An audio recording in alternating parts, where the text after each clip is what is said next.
கடந்து போன தேர்தல் பிரச்சாரம் சொல்லி திரு உதயநிதி அவர்கள் ஒருத்த செங்கலை தூக்கி காண்பித்தார். தோப்பூரில், திருமங்கலம் பகுதியில் இருக்கக்கூடிய தோப்பூரில் எய்ம்ஸ் மருத்துவமனை வருமா அப்படி என்று காட்டினார். அது ரகசியம் காக்கப்படவில்லை.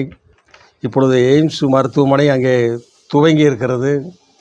அந்த பகுதியை சார்ந்த திருப்பரங்குன்றம் தொகுதி எம்எல்ஏ திரு வி ராஜன் செல்லப்பா அவர்கள் போய் ஆய்வு செய்திருக்கார்களாம்.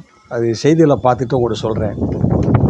அது வேலை நடந்துக்கிட்டு இருக்கு அப்படிங்கிறதுக்கு அவர் ஒரு ஆதாரமாக நான் சொல்கிறேன். எய்ம்ஸ் மருத்துவமனை நடந்து கொண்டிருக்கிறது. நீட் தேர்வு ரகசியம் இதுவரை வெளியிடப்படவில்லை.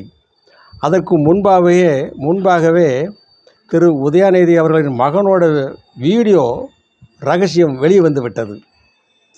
இதுதான் மக்கள் மனதில் ஓடிக்கொண்டிருக்கிறது. அதை உங்களிடம் சொல்கிறேன். அடுத்த வீடியோவில் வரேன்.